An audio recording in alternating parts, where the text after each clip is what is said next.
Bah. Okay, let's start. So it's a pleasure today to welcome Christophe Pichon, who was my PhD advisor in Paris. So Christophe did his PhD in Cambridge under the supervision of Donald Lindenberg. He then did his first postdoc here at CITA before going to Switzerland for a second postdoc. He then got hired at Strasbourg as a CNRH researcher and then moved to Paris where he is now.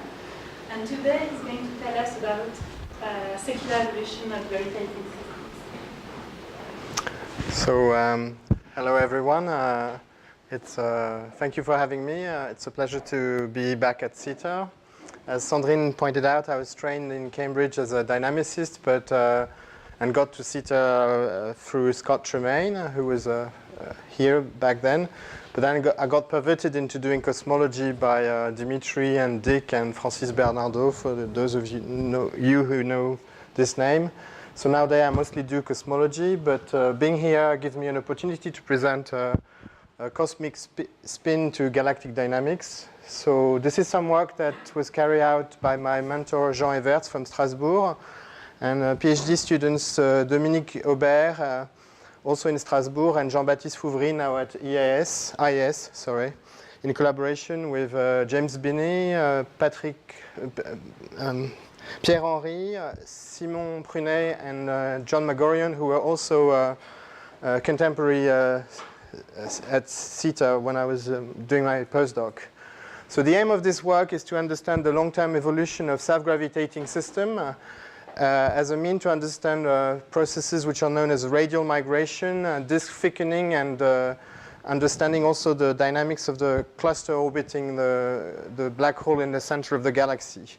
And they all rely on a novel equation in this field, which is called the Balescu-Lénard equation, which I'm going to present to you. So I believe this is interesting because it opens the possibility of following dynamically the complex dynamics of self-gravitating system over a Hubble time, which is unprecedented for a cold system. So I would like to try and share this interest with you over the next 40 minutes. So the origin of this equation I mentioned arises from a transposition of a known process in the context of gravitating system, which you're familiar with, which is known as Brownian motion. So since the work of Einstein and Perrin, we understand how ink diffuses in water. And it reflects a very general principle in physics known as the dissipation fluctuation theorem, which relates the rate of diffusion of something to the power spectrum of the force fluctuating, which are responsible for the diffusion. So the purpose of the work I'm going to present to you is to transpose this idea in the context of self-gravitating system. And the key idea, which I'm going to repeat a few times, is that typically non-gravitational processes such as hydrodynamics and radiation induce lock the gravitational system into states of low entropy, where basically the trajectories of stars is imposed by the mean field, and so they get stuck and lock into these improbable states. But yet through resonances, these stars can start to feel each other and eventually distort their own orbits given enough time, which in orbital space, in the space of orbits, correspond to some diffusion process. So this is the analog of the Brownian motion I was mentioning. And this is what we call secular evolution in the context of galactic dynamics. It's the slow process by which fluctuation of a self-gravitating system make it evolve towards more likely states. I would like to really emphasize this because maybe it's obvious to you, but it certainly wasn't to me. Basically, the way galaxies form, they end up in positions which are very unlikely from a point of view of collisionless dynamics. The fact that you have stars orbiting into quasi-circular orbit is very unlikely by random. And this is why these systems, when given an opportunity, like to reshuffle themselves and change their orbits to more likely configuration. So I don't need to introduce to you what galaxies are, but for the purpose of today, we want to understand how such an object evolves on cosmological timescales through its self-interaction of its components.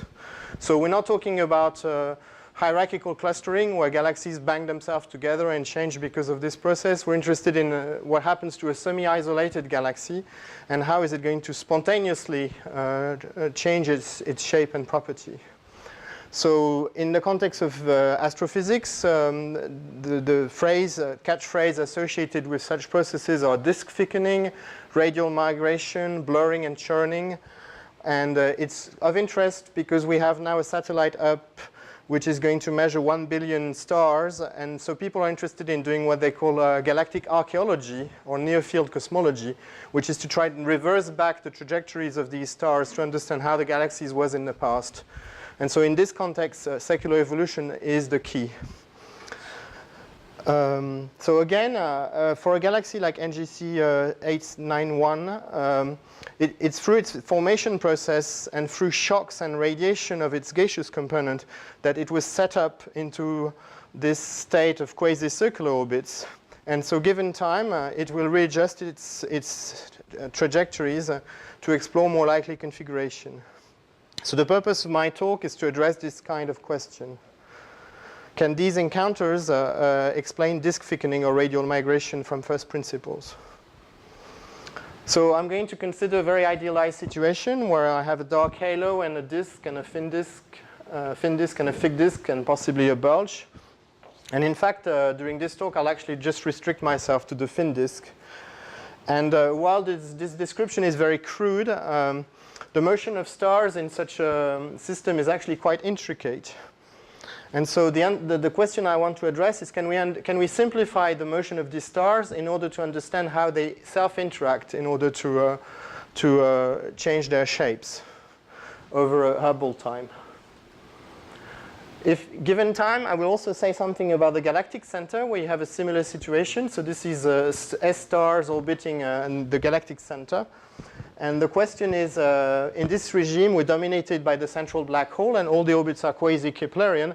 But nevertheless, they feel each other because of two effects. First of all, there are relativistic effects due to the fact that the potential is relativistic near the black hole, so the orbits can precess. And secondly, the disk has the stars involved have a certain mass, so they are also partially self-gravitating, so they can interact. So the interplay between these two non-Keplerian effects are going to allow the central cluster to reshuffle itself. And I'll say something about that. So the cartoon is the same, but this time we're going to be dominated by the central object, which imposes quasi-Keplerian motion. And so what do a set of stars in this context do on a long time scale? So in this talk, I'm concerned in understanding how a stable self-gravitating system or a cluster, like a disk or a cluster, responds to its fluctuating environment or to its own graininess. What I mean by graininess is the fact that it's made of a finite number of stars. So what this means is that the trajectories of stars is not fully set up by the mean field, but it also feels the self-interactions of the stars. And so the question is, through this self-interaction, galaxies evolve along the Hubble's fork, which qualified the morphology of galaxies as a function of type because of their resonant interaction. So here we are in the context of trying to disentangle the effects of the environment. So what happens to the system due to external perturbation, flybys, etc., and intrinsic properties such as its internal orbital structure. So the first set of kinetic equations which describe the response of this system to an external environment is known as the Fokker-Planck equation. And it's been recently extended to accounting for the self-gravity. So the relevant equation in this context is called the Dress-Fokker-Planck equation. And if you ask me, I'll say something at the end about this. But most of this talk, I will focus on the equation which describes the response of the system to its own graininess, which is known as the Balice-Coulinar equation. And once again, the relevance of this line of work is dynamics in the galactic center, dark matter halos, disk dynamics, and also the dynamics of dark halo. And so what we're after is describing using quasi-linear theories, what's happening to a system on dynamical times which are much, much larger than one orbital timescale, which is known as a dynamical timescale. And I will show you that what? What? What is the definition of quasi-linear? It's what you get from linearizing the equation and injecting one into the other so that you get a source time which is quadratic for the, well, it will come clearer when I show the equations later. So small perturbation, but quadratic in the perturbation. So in order to understand what's happening, we'll need to consider 5 main properties of galactic disks, and we'll have to tackle the difficulties associated with these if we want to understand the dynamics on long time scale. So as you saw already, galaxies are inhomogeneous, which induces complex trajectories, and so one has to deal with that. We have to take into account the fact that on such time scales, the system is violently relaxed and phased mixed. We will have to account for the self-gravity of the system, which is also some of the novelty involved in this line of work, and take into account the fact that it's embedded in a live cosmic environment, and the fact that it's made of a finite number of stars. So let me describe these in turn. So these are the typical orbits as seen face on and edge on at the bottom of stars in the mean field of a galactic potential. And so we need to represent statistically this set of stars in order to write a diffusion equation for its orbital structure. So we need to understand the dynamics of this set of stars on short time scales and on secular time scales. So the trick in galactic dynamics and to do this is to use what's known as angle action variables, which I'll introduce very briefly. So angle action variables, you can most easily, for those of you who have not encountered them, understand them by, say, looking at a 1D pendulum. If you look at the trajectory of a 1D pendulum in phase space, then this is phase space where this would be angle and momentum. Then the trajectory of a given pendulum is going to be a circle on that in that space, and you can think of the angle as representing the position of the pendulum on the circle and the action as being the area of the circle. So the advantage of using angle action variables is that they label the different orbits quite naturally. So it's a way of disentangling the complex trajectories that you saw earlier. So this is a representation of the trajectory done in the initial phase space. This is in configuration space, and this is the trajectory in angle action coordinates. So you see that in angle action coordinates, the actions are preserved because the orbit moves along its own area. And the phase evolve linearly with time. So it's a property that actions are functions of the invariance of the motion. And so in action space, the trajectories are straight lines. And the one important thing we deduce out of changing these canonical variables is that they make explicit the fact that the derivative of the Hamiltonian with respect to the actions are the frequencies of the systems, and the frequencies are key to understand what's happening on the long term of a self-gravitating system. So if instead of considering a 1D pendulum, then I consider a 2D pendulum, then I'm going to have exactly the same kind of picture, except something new can happen, because I'm going to have these straight lines happening in angle space, the 2 degrees of freedom, θ1 and θ2.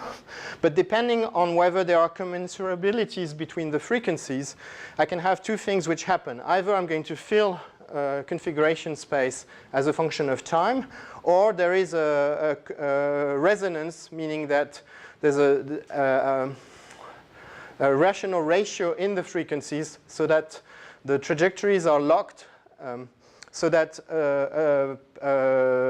a star here will always perceive another star here regularly because they have commensurable frequencies. Do I make sense here? It's important that this point comes across. Anyway, the point is angle action variables are nice because they allow you to pin down the relevant frequencies of the problem, and the fact that when those frequencies have commensurabilities, special things can happen. So this was the previous trajectories again, and now if I move to the angle action of this epicyclic thick disk orbits, I can see quite easily why these actions label naturally the orbits. And so I'm going to be talking from now on either in terms of action or in terms of orbits, and I mean the same thing. What we're after now is how orbits distort as a function of time, or if you prefer, how the actions are going to change as a function of time. So we're going to write a diffusion equation for these actions. Now, Jean's theorem says that if your system is quasi-stationary, meaning it has phase mixed, then the distribution function becomes only a function of the invariance of the motion, so the actions here.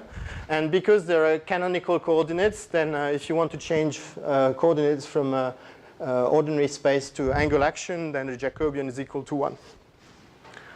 Okay, galaxies are relaxed, which means that in a few dynamical time, through violent relaxation, the distribution function settles into a configuration which is not time dependent anymore, and given a few more dynamical time, it will phase mix, and the net effect of this is that the distribution function will only be a function of the possibly slowly varying with time actions, right? So this is also important. Forget about the angles for now, we only have to deal with the frequencies.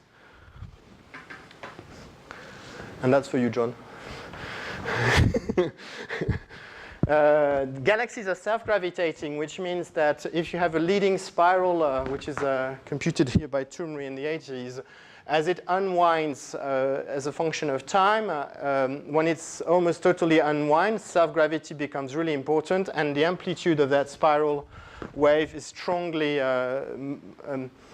multiplied. And the number you need to remember is for a disk with a flat rotation curve, if you put a mass of 1, the amount of amplification that you get through this kind of swing amplification of waves is a factor of 140, right? So the fact that these disks are cold has a really strong effect on their response to small perturbation. So you could say, why should I care about small number statistics or about the fluctuation of the force due to the finite number of stars in a disk? Well, you do care because they get very strongly amplified. And in secular evolution, we will see that the amplification goes like this gravitational susceptibility squared. So this factor of 100 I'm talking about becomes a factor of 10,000. So this is why it's important.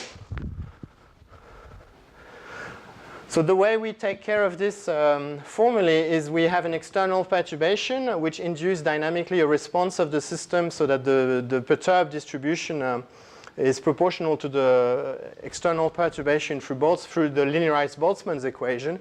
If we integrate over velocities this perturbation in distribution function, we get a perturbation in density, which through the field equation corresponds to an amplification of the gravitational potential, which adds itself to the initial perturbation.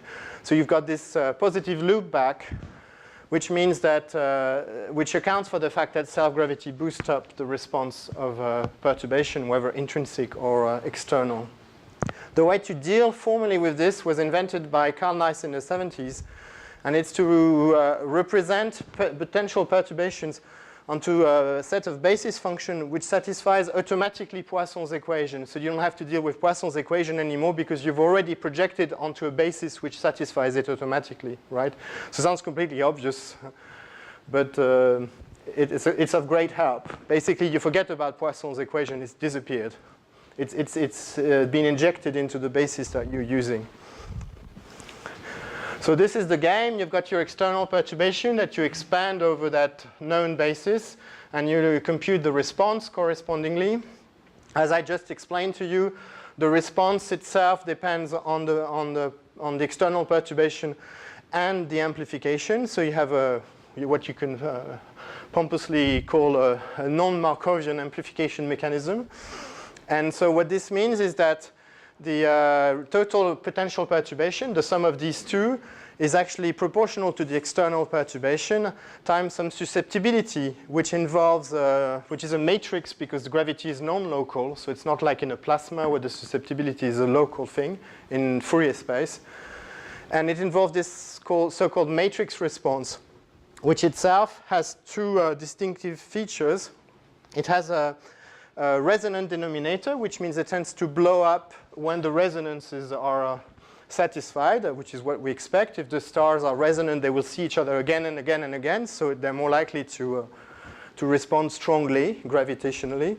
And what the numerator tells you what matters is the number of orbits which are near this resonant denominator is important, which means if you've got lots of stars which are close to resonance with respect to each other, then the amplification will be stronger, right? So the thinner this distribution, the stronger the gravitational susceptibility. Can you comment a little more on the basis? So what's known about how well this is, I mean, probably not complete, right? So how well does it cover the possibility of perturbations? It's a pragmatic view that you need to have. If you happen to choose a basis which represents well the response of the system, you only need a few elements. Back in the 70s, you had to do that because you were not able to compute large matrices. In the 2010s, you could say, I don't care, but in fact you do, because what happens is if you choose the wrong basis, then the conditioning of your matrix becomes very poor, and since you need to invert it, then it bites you again. So it's a bit of a craft, is the honest answer. But there are ways of building bases which are sort of customized to the properties of the underlying disk. The idea is to just take the successive derivative of the potential and build a basis out of these successive derivatives. Okay, galaxies are perturbed. So this is a typical simulation, and this is a dark halo, and you can see all these clumps which are sort of perturbing the central region where the disk would be sitting. Once again, if we're interested in writing a kinetic equation for just this perturbation, we're talking about Dress-Fokker-Planck. And here I'm going to focus on the effect of discreteness. So then the relevant equation is Balice-Coulenard. Okay, so this is the synopsis of what we're going to talk about. We have initial conditions, the cosmic microwave background, which through violent relaxation and phase mixing, accounting for baryonic processes, puts the system into a quasi-stationary state, so like galactic disks. And along a Hubble time, it has the ability through self-gravity to either amplify its own internal fluctuations or external fluctuations. And this can either lead to a new state which will be linearly unstable, so physically you could think of a phase transition if you want, or to a new set of quasi-stationary equilibria. And in the context of a disk, so this is the cartoon, we have our test star which is dressed by its gravitational wake. It can interact with possibly other internal populations, such as GMCs within the disk. It feels potential fluctuations from the environment. And so the question is, what happens to such a system? Okay. Okay, so let me now move to applications. And in the course of the first application, which is the razor-thin stellar disk, I will present to you the equation and solutions to the equations. And I will present two types of solutions, one which are based on the tightly wound spiral approximation, known as WKB approximation, which allows us to understand what's happening, and then a fully blown matrix response calculation for these thin disks, and see what you gain by going for the real thing. So the context of working out this problem is to look at an experiment that Jerry Selwood did in 2012, where he looked at a stationary, stable Mestel disk, so flat rotation curve, which was set up to be stable. So this is the surface density. And he integrates this stable disk with half a billion particle, and looks at it for a very, very long time in terms of number of crossing times. So this is the configuration space initially. So we're looking at action or orbital space here. The x-axis is angular momentum, and the y-axis the radial action, the action associated with the radial motions. You can think of this as eccentricity if you want. And so this is the initial distribution of particles in this system. And after a very large amount of orbits, it develops spontaneously this ridge in orbital space. So there are some very specific set of orbits which have moved from being circular to being very eccentric along a very specific preferred direction in action space. And so the question is, what is explaining this process? And explanations which have been put forward by a few people was that it was a sequence of swing amplified spirals, as I've described, which were triggering a sequence of ridge, which would eventually generate this major ridge here. And so the important ingredient in this scenario was that it was the correlation between the different spiral waves which would be responsible for the secular evolution. So one wave would create a ridge, and this ridge would generate the next wave, etc., etc. And correlation between swing amplified sequences was key. As we will see, it's not the case, and it's described by this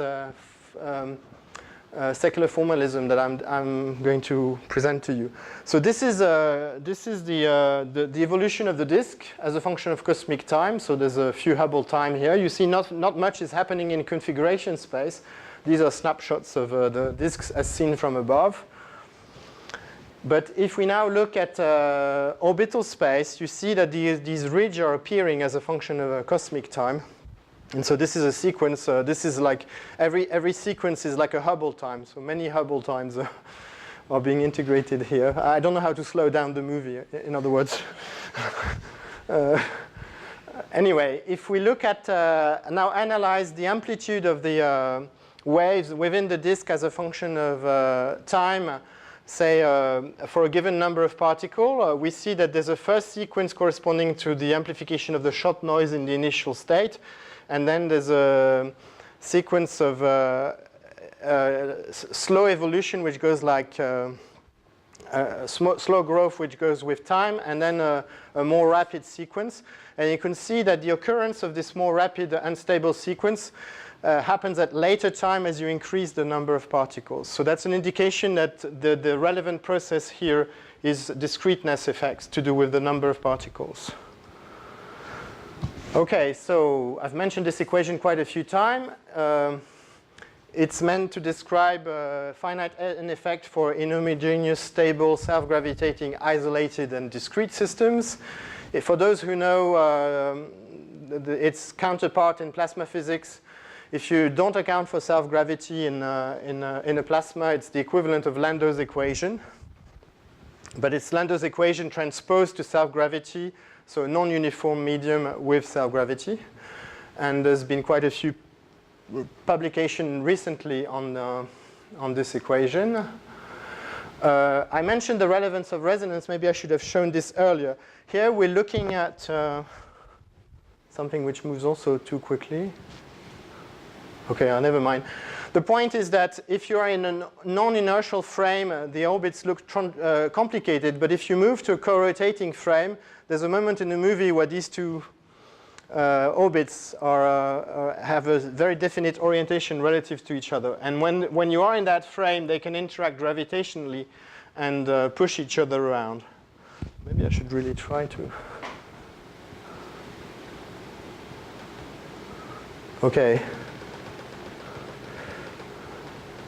Oh, never mind. This is represented here. In a non-rotating frame, the orbits look at each other and they feel each other to be. Which one? The previous one? Yeah. I suppose I should understand easily, but I don't. That nice little representation of the orientation. And yes. It suddenly shifts, and then it goes back to a less vigorous form. How do I see that in the movie? The point is that in that rotating frame, and the fact that it's rotating means that this black thing is rotating, you see that the two orbits feel each other and they see each other in a non-axisymmetric manner. Whereas in any other frame, they sort of average each other out in terms of being able to exchange angular momentum. But what is it that's causing that frame to have this really sudden movement? It's the person running the simulation. It's the person doing the... It's the person running the simulation all of a sudden flips into a rotating frame. look, here we're starting to rotate into the rotating frame. So you're modulating the rotation Yes. of the frame?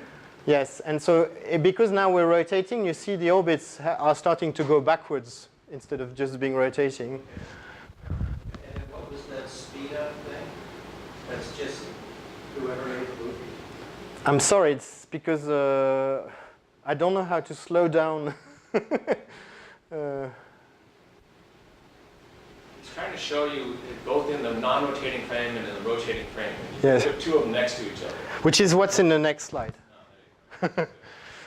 So in a non-resonant frame, in a frame in which these two motions are not resonant, in that non-resonant frame, the two trajectories look fairly axisymmetric, so no torque is being exchanged. Whereas in the right rotating frame, for which this is equal to this, which is equal to whatever is the pattern speed of that rotating frame, then these two orbits see each other well as non-axisymmetric distribution of mass, so they can torque each other out. Yes? No? But it's the same orbit, right? Sure. Just in two different frames. Yes. Okay. So it's not that in one frame they don't torque each other. Any single two sets of orbits might be in resonance in some frame for some choice of resonance, right? Usually it's a set of measure of zero, but if you have some strong dynamics, you can capture things in the resonances. No, but it's a set of measure zero, but it happens for all possible resonances for a given set of two stars. I want to make sure I understand this. If two stars are in resonance, they're in resonance no matter what frame I sit in. Right? No. Shift into another frame. And No, because they can be resonating in a sense that they do one radial oscillation for two azimuthal oscillation, or three radial oscillation for four. That would still be resonance. They still obey this resonance condition. You still get the resonant denominators in the. Yes, but it's not the same m.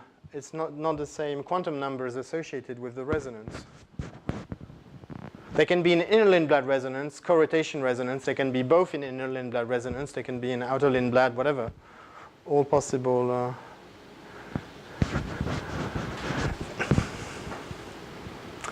This is action space, and we're looking at the contours correspond to fluctuations in the number density of stars in that space. If I happen to have an excess of stars near this reddish thing here, on this line of resonance, because constant frequencies in action space would be lines like this, and it corresponds to this line for another resonance, and there's also an excess of stuff here, these two bumps are going to talk to each other. That's the basis of resonant relaxation. No? Don't think in terms of rotating frame, because it seems to be a pain. Just think in terms of when do stars feel each other? When do they see each other often enough so that they can start talking each other? And it happens sometimes, and it's not a set of measure zero. Well, it's a set of, maybe in some mathematical sense, but it does restructure the disk given enough time.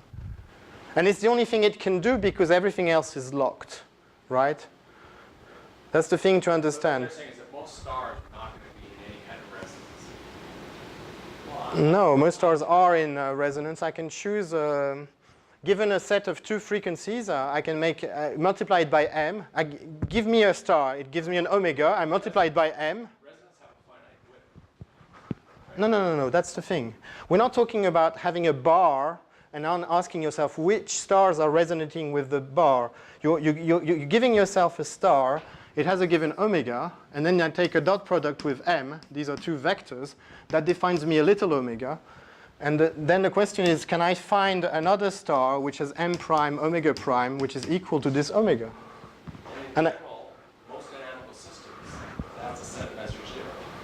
Yes, but I've chosen an arbitrary star, and I can already find quite a few m's for which this is almost true for another star. No, that's what I'm saying. For most dynamical systems, the set for which you can actually find that is a set of measure zero.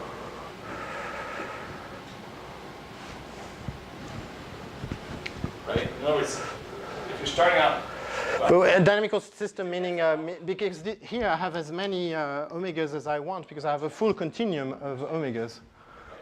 But in most dynamical systems that physicists study, they're usually you start off with a system that's nearly integrable. Yes. And now the question is, in the potentials that you're dealing with, Yes. are those potentials near integrable? They're fully integrable here. I'm assuming that I'm in the Mill field. If they're literally fully integrable, then that is literally a set measure zero. So I don't think what you're saying is correct. I think they're probably not fully integrable. No, I disagree with what you're saying, but we can discuss later if you want. This is essentially the KEM theorem. You're saying the KEM theorem doesn't apply to your system. No, because it's KM theorem is supposed to apply to the non-integrable system. My system is integrable. Well, if it's integrable. Yes. You're saying that integrable in the sense of. No, the self-interactions must be perturbations. This must still be about KM. Yeah, exactly. Perturbing an integrable system.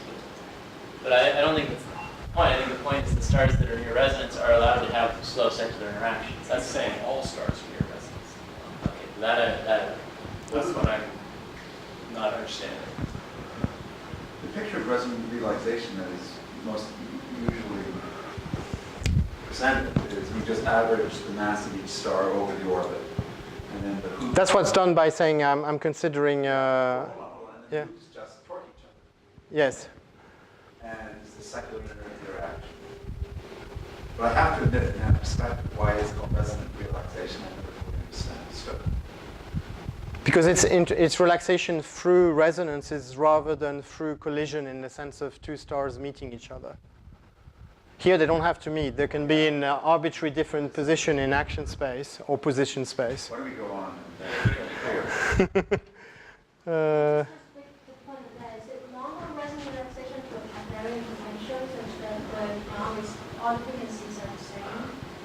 So the n1 times n dot omega is 0. Is that right? Yeah, in a Keplerian system, because it So is. it's always resonant. But if you let me advance my talk, I will present the Keplerian system later.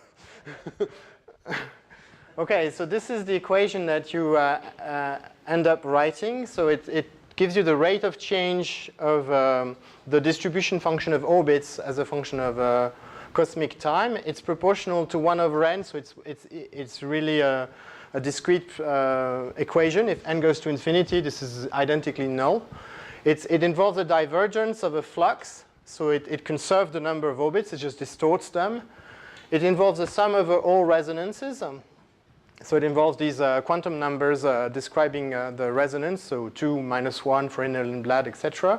It has this, my orbit is resonating with another orbit in some frame, which would be little omega minus little omega here. It's amplified by the self-gravity of the wake that I've mentioned. And it involves the quadratic number density of stars which satisfy this resonant condition. Did I forget anything? No. So that's the equation we're going to solve for and show that it explains the ridge formation and the process that I've explained. Okay?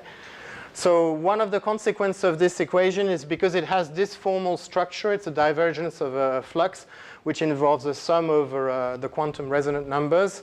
The resonances are going to induce diffusion in very specific direction, which is what we see in the numerical experiment I mentioned. So that's a strong indication that it might be of relevance. It's not a proof, obviously.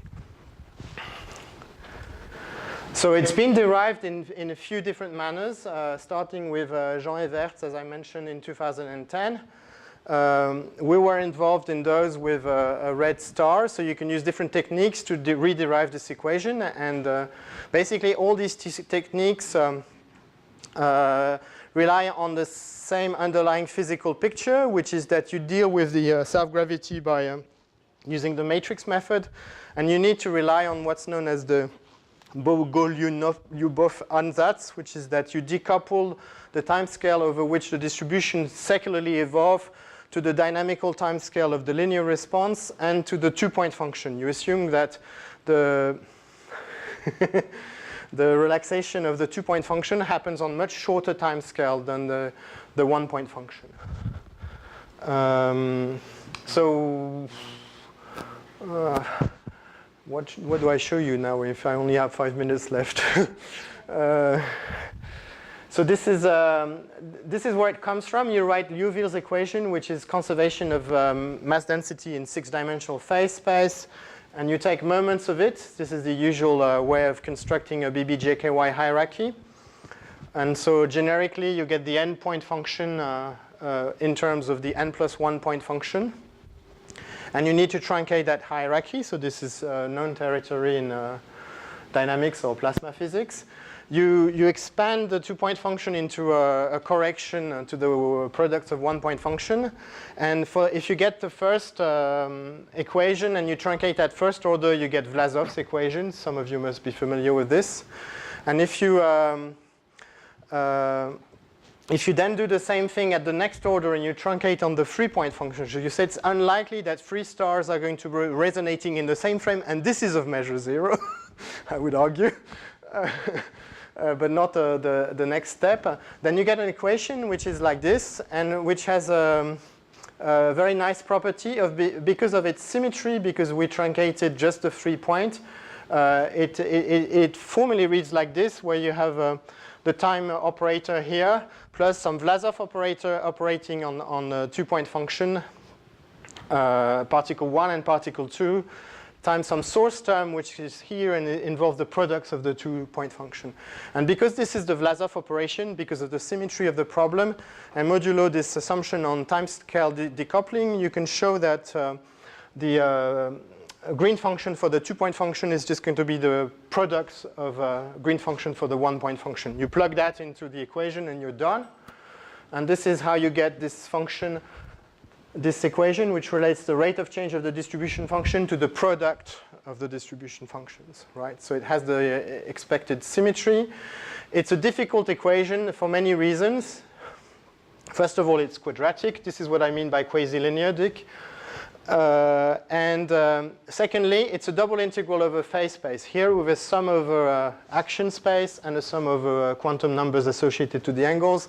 But we also have here the susceptibility, which itself involves the response matrix, which itself is an integral over phase space with the resonant denominator. So it's a mess. But it describes fully the endpoint effect on the 1-point function. So the difficulty is because of the fact that the system is inhomogeneous, one needs to use angle action variables. We need to use basis element to deal with the self-gravity and the response matrix. And we need to deal with these resonant conditions, which involve Diracs and are a pain in the neck. So the way to get a feeling about this is to use a WKB approach, which is what people have done in the context of spiral structure response. And because when you do that, you can use the epicyclic approximations, you get explicit action and angles, which are quite simple and quadratic. Our basis equation elements become local basis, WKB basis. The response matrix becomes diagonal. That's the basis of what motivated the world of Goldreich and Toomey and company in the 60s. And the resonant condition actually means that only local resonance matter in the WKB limit.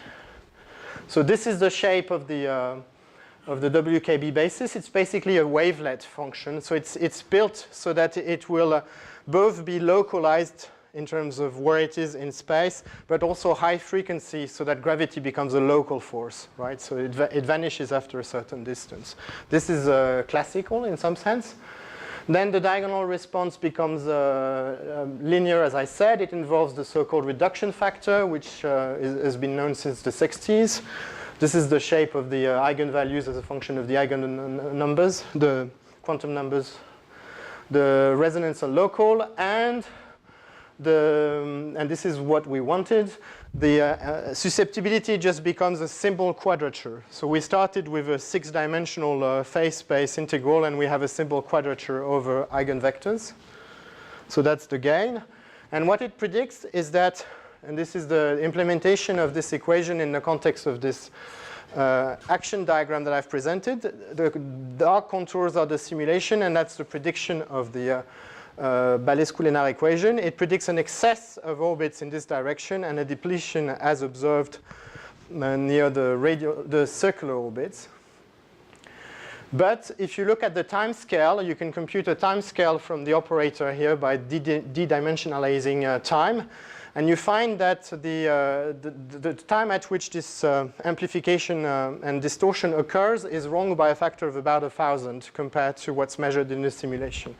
So this is why you need to do the full job and account for swing amplification, because as I've already anticipated, if we account for the polarization of one mass being 100, then we're going to get a factor of 10,000 from in the wash.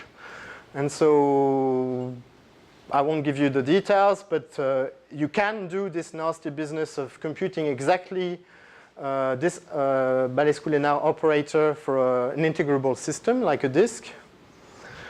And this is what's involved. You need to find the resonant lines, and you need to discretize stuff and deal with the, and this is the result. So this is the prediction from the simulation. Again, in action space, there's a depletion of near circular stars and an increase along a very specific inner Lindblad resonance line of more eccentric orbit. And this is what the full calculation of the Balescu-Lénard formalism gives you. And so this solves the puzzle that I mentioned earlier, because by construction, the formalism assumes that the different spiral patterns which are triggered and amplified are decorrelated in the formalism. So the fact that we do recover the formation of the ridge, even though our equations explicitly assume that the system is not relying on correlated sequence of spiral waves, proves that what was speculated is not what is happening in this context. And we get the factor of 100 over 10,000 so that we get a match for the time scale of the formation of the ridge. I'll skip a few things now and move to the conclusion. We have some time. Well, we can check, just one word, we can check that the scalings with n is exactly what you expect, so it's correct if you compare to simulation. We can check that if we switch off self-gravity or we prevent loosely wound waves to take place, then it breaks down. So it's really the loosely wound. I didn't follow this part. So the place where the WKB is failing and giving you the wrong time scale is yes. because you're missing some of these waves. These particular basis elements. Yes, right? exactly. That's sort of answering your original question in some sense. And what's funny is that after a while, if you look at the amplitude of the response and the function of the number of particles, you see, as we saw earlier, that it kicks off. And that was already seen here, right? I mentioned this. Because basically, secular evolution has built this ridge so that the system now finds itself into a state which is actually linearly unstable. So it's interesting, right? This gravitational system dislikes so much their current state that they are going to talk to each other on a star-by-star basis up to a point where they can finally build up a global mold which will allow them to reshuffle completely the orbital structure. So this is what gas does to you. So I'm going to skip the disk thickening because it's the same except it's thickened. And it's a bit more of a pain technically, but it's the same ideas. And you can predict the evolution of the dispersion relation in a disk as a function of cosmic time. So it heats up, it puffs up the disk as a function of cosmic time. And I just want to say a couple of words about the Kepler problem. And so the idea here is we're looking at stars orbiting the galactic center. And we're going to use Delaunay variables. So what happens in a Kepler problem is if it's strictly Kepler, then the semi-major axis is preserved, and we have a set of fast and slow angle actions. And so we need to rederive a diffusion equation of Balescu-Lénard type, but by first integrating over the fast angle, which is the star on its Keplerian orbit. Otherwise, we're going to be dividing by, we're going to have a Dirac with 0 inside, technically, if we don't do that, right? So now we've reduced our stars into dust, and we're looking at the interaction of wires, and we account for the relativistic potential and the self-gravity of the disk. So we get the same form of equation. We have these Kepler orbits which can talk to each other, exactly as previously. This is explaining how you integrate first. And this is the nice result. If you look at the precession rate of your stars or Kepler rings as a function of radius, if you only have the disk, it would be like this. If you only had the relativistic effect of the central black hole, you would have this. So you have the sum of the two. And so what this means is that you have three regimes. Either you're below this region called the Schwarzschild barrier or above. If you're below, then you can find other stars to talk to. So you can exchange angular momentum and relax resonantly. But if you're above the Schwarzschild barrier, so within the central region, you have nobody to talk to, so it stops, right? So it explains the sparsec problems in terms of resonant relaxation. And this is you can write the dual equation to the diffusion equation, which is the Langevin or Ito equation, and you can make a numerical experiment of this. But this time, instead of having dynamical timescales, you're integrating timescales for which you've accounted for the self-gravity of the ring over secular timescales. So you've gotten a factor of a few hundreds of thousand compared to a normal integrator. And you see that your, because of the diffusion, the original distribution becomes more skewed, and you have this accumulation of stars at the Schwarzschild barrier. And I'm going to...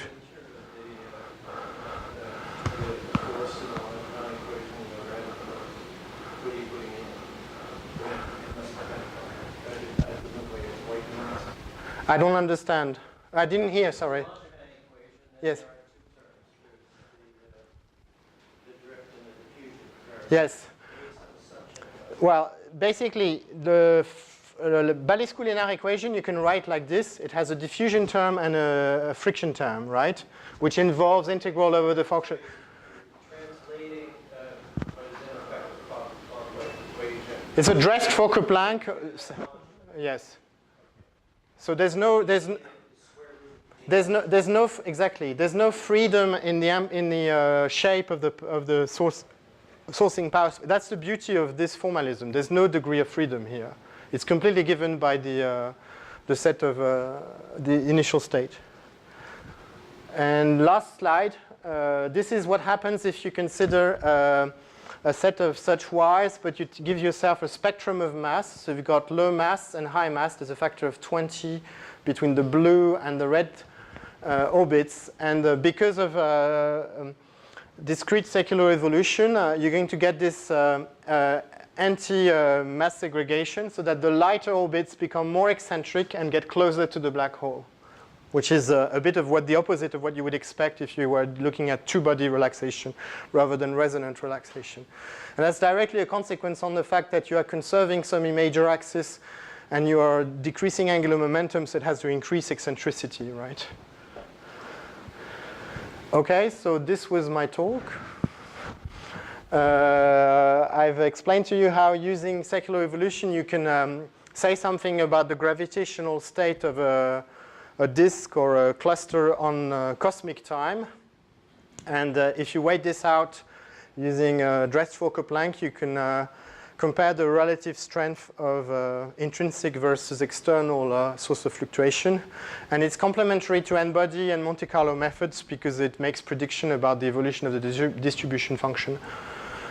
And and I forgot to mention that, but you can really think of this equation as just being the correct equation describing self-consistently as dynamical friction. And that's one way of deriving it, actually. So dynamical friction is really central to gravity. Gravity is central to astrophysics. So I would argue this equation is really important. And I hope I've convinced you. Thank you.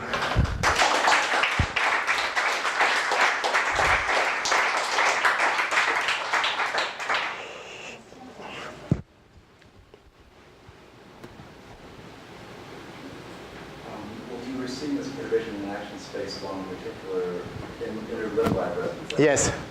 Now, was your solution sort of focused around that to begin with, or did it just pop out that only that particular resonance developed a strong response?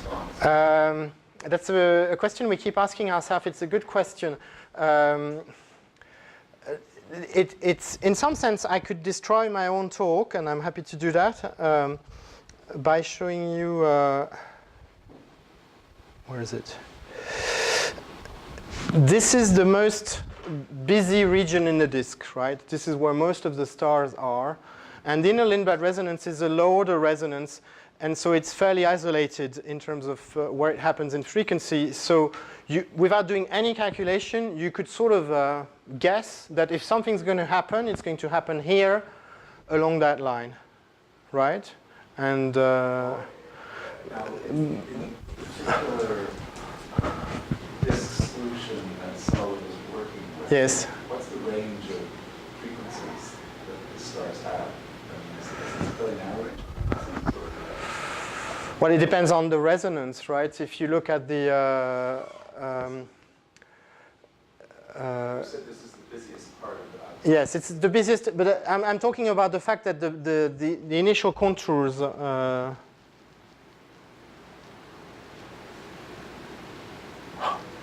There's a preferred radius and a density function. Yes. Shit, I missed it.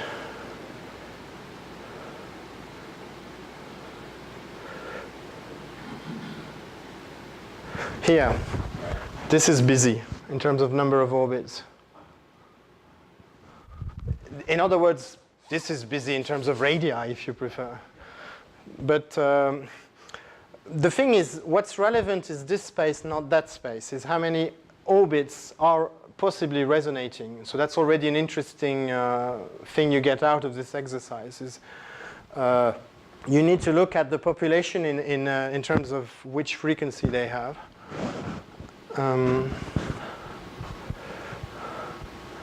But the fact that we get the right orientation, the right time scale, the fact that it's also the way of deriving dynamical friction is sort of telling you this is the correct equation, right? It's not a coincidence. It would be nice though to put down on the same plot the trace of the resonance. Let me answer this question slightly differently.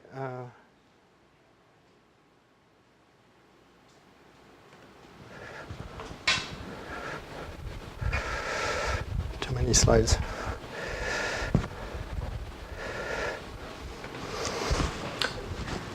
If I do an external forcing, then the diffusion equation is of this form, and it involves a diffusion coefficient, which itself involves the correlation, the autocorrelation of the perturbation. So I can put what I want here, and if I do, I get this, right? So this is an example where I'm trying to mimic an external bar is kicking my disk, and depending on where my bar is, I kick different regions in the disk. So you see, it's not a coincidence, because I could have done that. Going back to what I was saying, right? There you got 3 resonances, it looks like, Yes. and they have a finite width. Yeah, and they're also finite width in. Phase space. Yes. That's what I was saying, that they tend to be a set of measure 0. This case is not 0, but it's a small set of phase space. Except you're thinking I'm choosing one, and I'm telling you I can choose all of them. I am choosing effectively all of When them. you say all of them, what do you mean? I mean, look at this plot down here. This is an action-action space. In action-action space, you're looking at the response of the system for this frequency, right?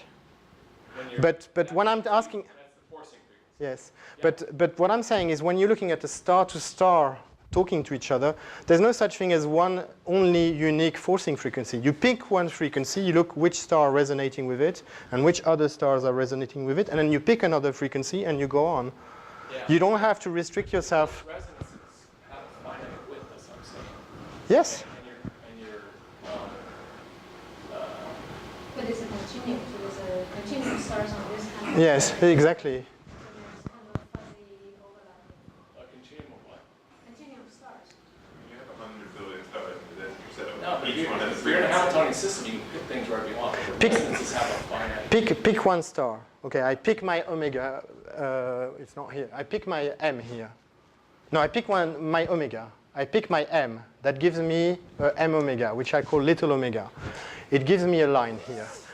Then through this process, I pick all the stars which are resonating with it.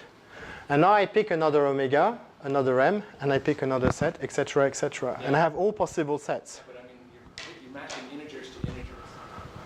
No, Yeah, because no, because yeah, probably are you talking about this after.